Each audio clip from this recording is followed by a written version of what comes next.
ఇలా అందంగా మామిడికాయలు హ్యాంగ్ చేస్తే ఎవరు మాత్రం టెంప్ట్ అవ్వరు.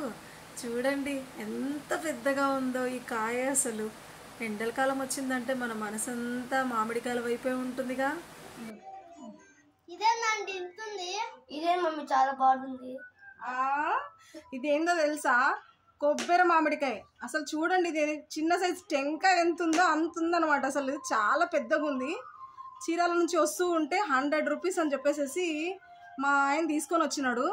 ఇది చాలా మంచిగా అనిపిస్తుంది. తింటే కూడా కొబ్బరి ఎలా ఉంటుందో అలా ఉంటుందంట. మరి దీన్ని టేస్ట్ చేద్దాం. నేనైతే ఫస్ట్ టైం తింటున్నా. మీరు ఎంతమంది దీన్ని టేస్ట్ చేశారో నాకు కమెంట్ చేస్తారా? ఇంకా మా ఫ్రెండ్ అయితే దీన్ని కత్తి పెట్టి కట్ చేస్తా ఉంది.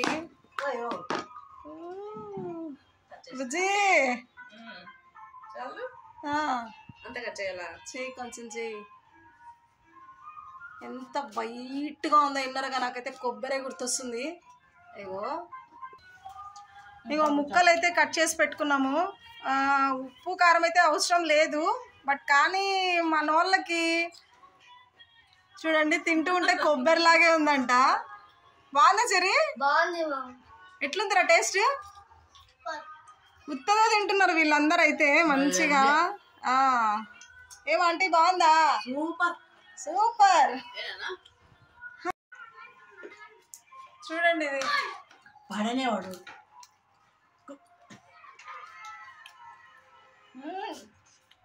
అసలు పులుపు అనేది లేదు. చాలా స్వీట్గా అనిపిస్తుంది.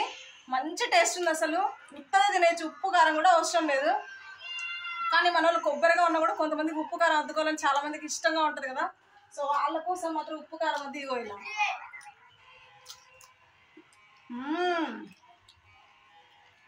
Very very tasty. తినండి తినండి. తిను బుజ్జమ్మా.